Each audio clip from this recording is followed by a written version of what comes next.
Magandang hapon mga kahuan. Sa paglubog ng araw, habang unti-unting dumidilim at pinapalamig ng dapit hapon ang ating kapaligiran, narito na naman ang weather ni Juan upang magbigay ng pinakahuling balita tungkol sa ating panahon. So sit back, relax at panoorin ang ating pinaka-latest na weather update.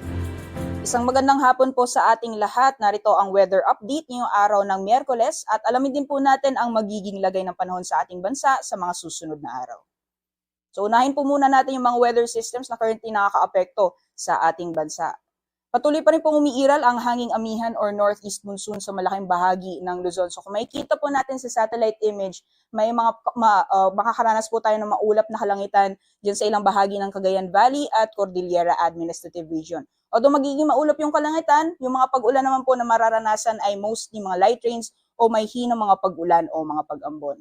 And sa nalalawing bahagi naman po ng ating bansa, patuloy na umiiral ang easterlies or maalinsangang hangin na nagagaling sa dagat Pasipiko. Although sa ngayon po, wala naman tayo nakikitang mga kapal na kaulapan na posibleng magdala ng malawakang pag-ulan sa anong bahagi ng ating bansa. So asahan pa rin po natin yung mga isolated rain showers or thunderstorms o mga panandaliang buhos ng ulan. Kadalasan po yan sa hapon o sa gabi sa nalalawing bahagi ng ating kapuluan. So ngayon po, wala naman po tayong minomonitor na low pressure area o bagyo na posibleng makaapekto sa ating bansa sa susunod na 24 oras. So magiging lagay naman po ng panahon dito sa Luzon bukas, magpapatuloy pa rin yung mainit at maalinsangang panahon sa malaking bahagi ng Luzon area. So mostly mga isolated rain showers or thunderstorms pa rin mararanasan kadalasan sa hapon or sa gabi. And temperatures naman, kung makikita po natin, medyo may kainitan ang mga temperatura na mararanasan natin bukas sa malaking bahagi ng Luzon. Maximum temperatures sa Lawag, Tugigaraw, pati na rin sa Metro Manila, Legazpi, Puerto Princesa at Kalayaan Islands, posibleng umabot ng 33 degrees Celsius. Temperature sa Tagaytay aabot ng 22 to 31 degrees Celsius at sa Baguio naman, 17 to 25 degrees Celsius. Para sa Kabisayaan at Mindanao, magpapatuloy pa rin po yung mainit at maalinsangang panahon. So wala pa rin po tayong inaasahan na maghapon na pag-ulan sa Visayas at Mindanao. So mostly isolated rain showers or thunderstorms din ang mararanasan kadalasan sa hapon or sa gabi. Temperatures naman sa Iloilo at Cebu, maximum temperature sa abot ng 32 degrees Celsius. Tacloban naman 25 to 33. Para sa Cagayan de Oro, maglalaro mula 24 to 31 degrees Celsius, 24 to 35 degrees Celsius sa Zamboanga. So medyo mainit po yung magiging panahon natin for Zamboanga area. At sa Davao naman maglalaro mula 25 to 34 degrees Celsius. Sa kalagayan naman po ng ating karagatan, wala pa rin po tayo nakataas na gale warning sa anumang baybayin ng ating bansa. Although iba yung pag-iingat pa rin po sa mga planong pumalaot ng Northern Luzon dahil inaasahan pa rin po yung katamtaman hanggang sa maalon na karagatan.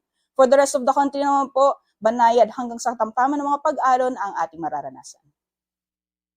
And alaman naman po natin magiging lagay ng panahon sa darating na weekend sa mga piling syudad sa ating bansa. Kung makikita po natin, Metro Manila, Baguio City, Legazpi City, Metro Cebu at Metro Davao for Friday until Saturday, magpapatuloy pa rin po yung maaliwalas na panahon. Pagdating naman po ng Sunday, medyo may mga pag-ulan po tayo dulot ng epekto ng hanging amihan for Baguio City.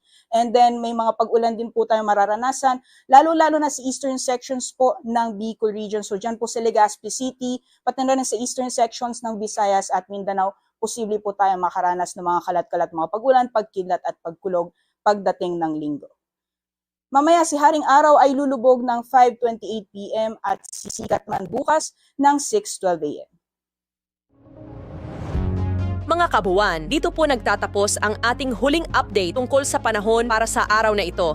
Naway nakatulong sa inyo ang ating weather updates para sa inyong pang-araw-araw na update, trivia at kaunting dagdag kaalaman tungkol sa panahon at klima ng ating bansa.